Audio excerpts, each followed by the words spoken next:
तो नाज़रीन ये है टोक्यो स्काई ट्री। देखें टोक्यो का जो मेन एरिया है, यहाँ पे अगर आप 10 मिनट गाड़ी खड़ी करते हैं तो 200 येन आपको पे करना पड़ता है। मुश्किल से एक गाड़ी गुजरी है और ये सिग्नल फिर बंद हो गया।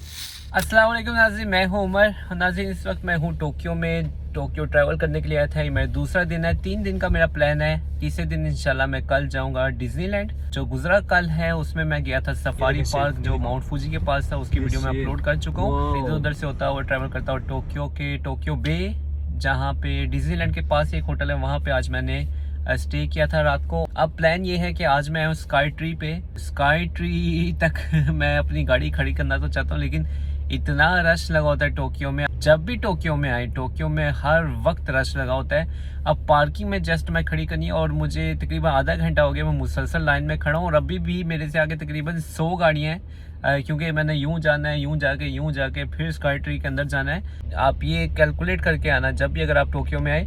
अगर आप गाड़ी पे आते हैं तो ये समझ लेना पार्किंग ढूंढने में आपको बहुत ही प्रॉब्लम होगी, खासतौर पे वीकेंड में।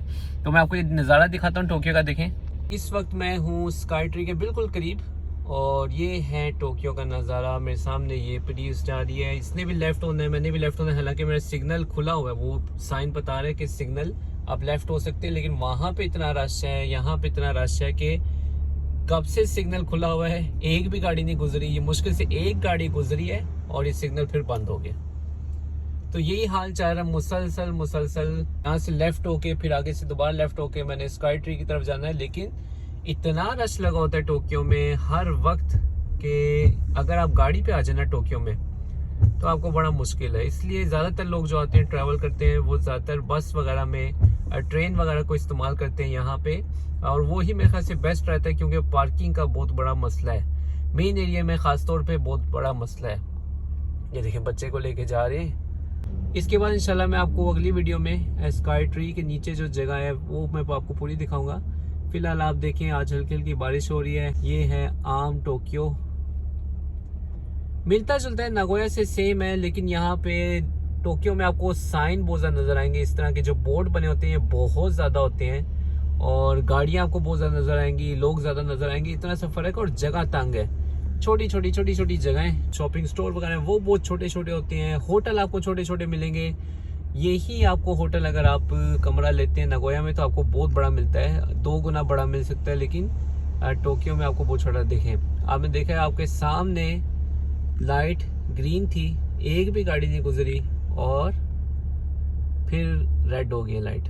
तो यही हाल है मेरा, मैं मुसलसल रश में फंसा हूँ। सिर्फ मैं पार्किंग तक पहुँचना है लेकिन मैं जा ही नहीं सक रहा क्योंकि इससे आगे और गाड़ी, तकरीबन मेरा आइडिया के 100 गाड़ियाँ इससे आगे हैं। देखते हैं कब तक पहुंचता हूं मैं स्काई ट्री में। स्काई ट्री वो टावर है जो जापान का सबसे बड़ा टावर है। एक टोक्यो टावर था जो बहुत फेमस है, बड़ा रेड वाला टोक्यो टावर जो अक्सर आप देखते हैं। मैं बस रश में फंसा था, मैं कहा छोटी सी वीडियो में बना दूं और जो मेरे हालात हैं अभी जो टोक्यो में मेरे साथ हो रहा है वो मैं आपके साथ थोड़ा सा शेयर कर लूँ। थोड़ी सी मेरी गाड़ी चलिए लगता है, अब चलना ही पड़ना है, चलते हैं। नाज़रीन ये है स्काई ट्री, काफ़ी करीब तक पहुँच गया हूँ।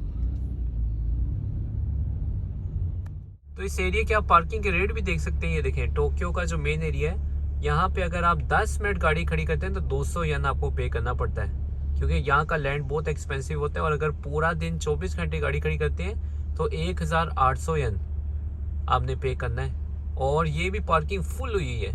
अगर मैं चाहूँ भी ना कि मैं स्काई ट्री जाना चाहता हूँ, अंदर स्काई ट्री की पार्किंग में ना भी जाऊँ, मैं यहाँ पे भी अगर गाड़ी खड़ी करूँ तो मुझे इतना पे करना पड़ना है और वो भी फुल है।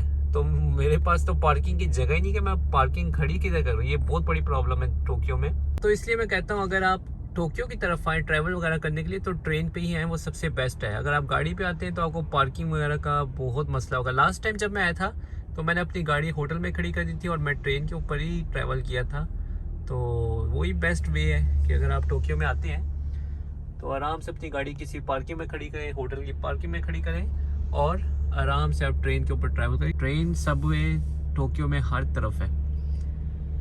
तो फिलहाल अभी तक मैं फंसा हूँ रश में। अच्छा आप एक और बात देखें, अभी ये टैक्सी है ग्रीन नंबर प्लेट, तो मेरे सामने आके ये प्रियस के दरमियान में आके ना ये मेरे सामने आ गई गाड़ी।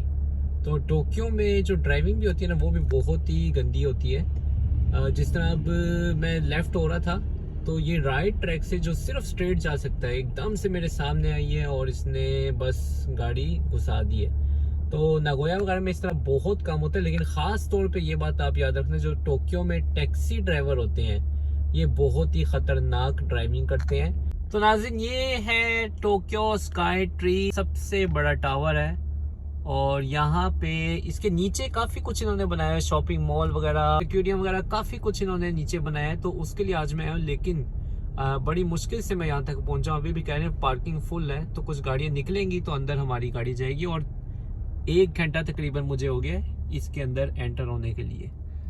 तो ये है हालात हैं टोक्यो के। बाकी माहौल बहुत ही अच्छा है, खूबसूरत है, लोग काफ़ी हैं आज यहाँ पे जो अपना यहाँ पे टोक्यो ट्रैवल करने के लिए आए हुए हैं। तो शुक्र है मैं अंडरग्राउंड पार्किंग तक पहुँच गया हूँ। देखिए स्काई ट्री के नीचे और जापान में जहाँ पे लैंड एक्सपेंसिव होती है वहाँ पे अक्सर इस तरह की अंडरग्राउंड पार्किंग बनाई गई होती हैं। और इस स्काई ट्री के नीचे पार्किंग खड़ी करने के भी 30 मिनट के 350 येन है। तो जितनी देर आप यहाँ पे स्टे करेंगे उतने ही ज़्यादा आपको पैसे यहाँ पे एक्सपेंसिव है, अच्छे खासे एक्सपेंसिव है, वो आपको पे करने पड़ेंगे। और लेकिन अगर आप शॉपिंग करते हैं स्काई ट्री के अंदर, मुख्तलिफ जगह बनाई वहाँ पे शॉपिंग करते हैं, पैसे इस्तेमाल करते हैं, तो आपकी जो पार्किंग है उसको वो सस्ता कर देते हैं। अगर आप बहुत सारे पैसे इस्तेमाल करेंगे स्काई ट्री में तो आपकी पार्किंग भी ज़ीरो भी हो जाएगी। तो फिलहाल लगता है मुझे पार्किंग मिलने वाली है, तो मैं अपनी वीडियो को यहाँ तक रखता हूँ। ये है टोक्यो की प्रॉब्लम। अगर आप गाड़ी पे आते हैं तो यहाँ पे पार्किंग बहुत बड़ी प्रॉब्लम होती है, तो उसके बारे में भी आप करीब से जान चुके होंगे, देख चुके होंगे अपनी आंखों से। मुझे यहाँ पे पार्किंग लगाने तक अभी तक मेरी लगी नहीं है, लगाने तक तकरीबन 1.5 घंटा लग गया है। ये थी मेरी आज की वीडियो। उम्मीद करता हूँ आपको वीडियो पसंद आई होगी। अगर पसंद आई है प्लीज़ को लाइक करें, शेयर करें, ताकि मैं आप तक और अच्छे वीडियो पहुँचा सकूँ, जापान की इन्फॉर्मेशन पहुँचा सकूँ। तो मुझे दीजिए इजाज़त। अल्लाह हाफिज़।